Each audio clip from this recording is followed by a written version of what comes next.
बिस्मिल्लाहिर्रहमानिर्रहीम। अस्सलाम वालेकुम व्यूअर्स, कैसे हैं आप सब? आई होप कि सब खैरियत से होंगे। आज मैं आपके साथ बहुत ही ज़बरदस्त सी घर में मौजूद चीज़ों से बनने वाली मसाला पूरी की रेसिपी शेयर कर रही हूँ। ये बनती है बहुत ही टेस्टी। तो चलें इसे बनाना शुरू करते हैं। यहाँ पर सबसे पहले हमें 1 कप मैदा या आटा चाहिए होगा। मैंने यहाँ पर दोनों चीज़ें ली हैं, यानी कि आधा कप मैदा और आधा कप आटा लिया है। इनको मैं मिक्स कर लेती हूँ। इसके अंदर अब मैं शामिल कर दूँगी 2 टेबल स्पून बेसन। इसके साथ बहुत ही ज़बरदस्त सा फ्लेवर आएगा पूरी में। और उसके बाद मैं इसमें शामिल कर रही हूँ 2 से 3 चम्मच सूजी के।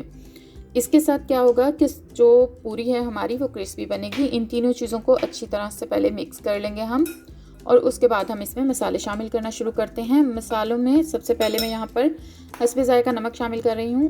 मैंने यहाँ पर 1 टीस्पून के करीब किया है। आप अपने टेस्ट के अकॉर्डिंग कम या ज़्यादा कर सकते हैं। इसके साथ ही इसमें मैंने अजवाइन शामिल कर दी है 1/2 टीस्पून। इसको हाथ से मसल कर अच्छी तरह से मैंने डाला है। कलौंजी शामिल की है 1/4 टीस्पून। चिली फ्लेक्स 1/3 से 1 टीस्पून, जितने आपको पसंद हो। गरम मसाला 1/4 टीस्पून, यानी कि बिल्कुल थोड़ा सा। और ज़ीरे का पाउडर मैंने शामिल किया, भुने हुए ज़ीरे का 1/2 टीस्पून। इसके साथ ही खुश्क मेथी लेकर मैंने उसे इस तरह से हाथ से मसल कर वो शामिल कर दी है 1 टीस्पून। अब इसमें जाने वाला है थोड़ा सा सब्ज़ धनिया बारीक कटा हुआ, और साथ ही 2 से 3 सब्ज़ मिर्चें। और आलू जाएंगे उबले हुए। इसमें 3 आलू लिए हैं मैंने, इनको मैं कद्दूकश करके शामिल करूँगी इस तरीके से। तो 3 मीडियम साइज़ के आलू इसमें जाएंगे, जिनको कि मैं कद्दूकश करके शामिल कर रही हूँ। आप चाहें तो मैश करके भी कर सकते हैं। ये सारी चीज़ें शामिल कर लेने के बाद इसमें सबसे एंड पे हम डाल रहे हैं 2 चम्मच देसी घी के। आप चाहें तो सादा घी या ऑयल भी डाल सकते हैं, लेकिन देसी घी का फ्लेवर इसमें बहुत ज़बरदस्त आता है। तो इन सारी चीज़ों को हाथ की मदद से हम अच्छी तरह से मिक्स कर लेंगे। पानी हम इसके बाद शामिल करेंगे जब अच्छे से मिक्स हो जाए, क्योंकि आलूओं में भी काफ़ी नमी होती है, तो पहले हम देख लेंगे। और उसके बाद बिल्कुल थोड़ा थोड़ा करके हम इसमें पानी शामिल करेंगे। एकदम से ज़्यादा पानी नहीं शामिल करना है हमें, क्योंकि हमें इसकी थोड़ी सी हार्ड डो तैयार करनी है। बहुत ज़्यादा नहीं, लेकिन थोड़ी सी, बहुत ज़्यादा सॉफ्ट नहीं होनी चाहिए। और जब अच्छे से 2-3 मिनट गूंद लेंगे हम डो को, तो हम इसके ऊपर हल्का सा ऑयल लगाकर इसको 10 मिनट के लिए रेस्ट दे देंगे। टोटल इसमें 4 से 5 टेबल स्पून के करीब पानी गया होगा। अब हम इससे तैयार हो गई है हमारी डो, ढक देंगे, 10 मिनट के लिए रेस्ट दे देंगे, छोड़ देंगे। 10 मिनट के बाद, 10 से 15 मिनट के बाद डो हमारी बिल्कुल रेडी है। अब हम क्या करेंगे कि इसके छोटे छोटे से पेड़े बना लेंगे पूरी के साइज़ के। इस तरीके से छोटे छोटे से सारे बॉल्स बनाकर हम रखते जाएंगे 1 बाय 1।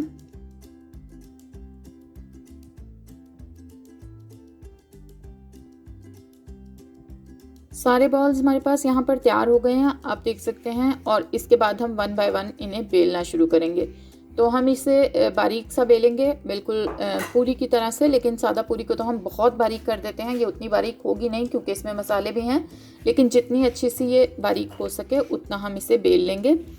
और बेलने के बाद हो सकता है कि आप, क्योंकि हमने इसके अंदर सब्ज़ मिर्च, धनिया, मेथी वगैरह मसाले सारे यूज़ किए हैं, तो आपको ऐसा लगे कि इसके किनारे जो हैं वो बराबर नहीं हैं, थोड़े से अनइवन हैं, तो आप इसके ऊपर कोई सी भी कटोरी रख कर इसको बराबर कर सकते हैं। कटोरी ले लें, कोई भी ढक्कन ले लें बड़ा, या आप कटर भी ले सकते हैं अगर आपके पास है कुकी कटर। तो मेरे पास यहाँ पर स्टील की तो कोई भी कटोरी नहीं थी, तो मैंने ये बड़े साइज़ की एक प्लास्टिक की कटोरी थी, इसके साथ ही आपको दिखाने के लिए कर लिया है। वरना मैं इसको नहीं करती हूँ, कोई ऐसा ख़ास फ़र्क नहीं पड़ता। लेकिन अगर आप बिल्कुल परफेक्शन चाहते हैं तो ज़रूर कर सकते हैं, ये एक ऑप्शन है। तो यहाँ पर इस तरीके से बाकी भी सारी पूरियाँ हम बेल कर रखते जाएंगे।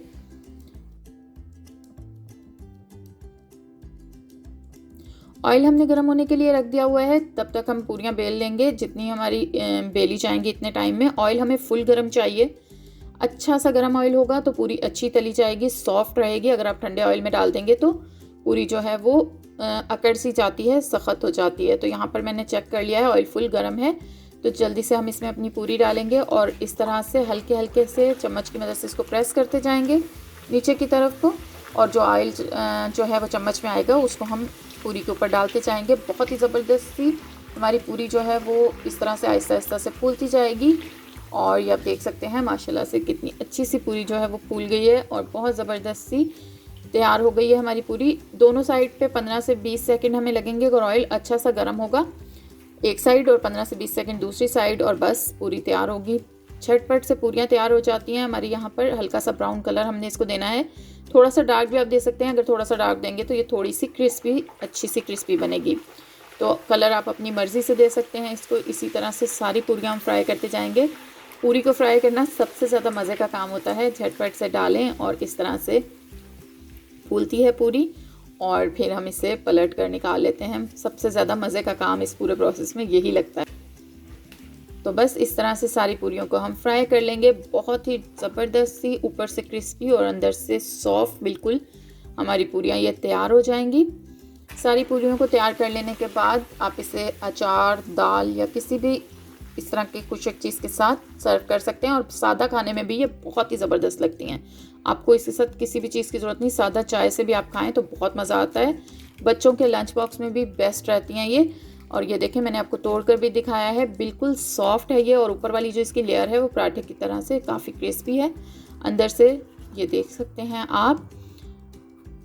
आप इसे एक बार ज़रूर ट्राई कीजिएगा, आपके बच्चों को बहुत ज़्यादा पसंद आने वाली है। वीडियो अगर आपको अच्छी लगे तो लाइक और शेयर कीजिएगा, चैनल को सब्सक्राइब करना बिल्कुल मत भूलिएगा। Thanks for watching. अल्लाह हाफिज़।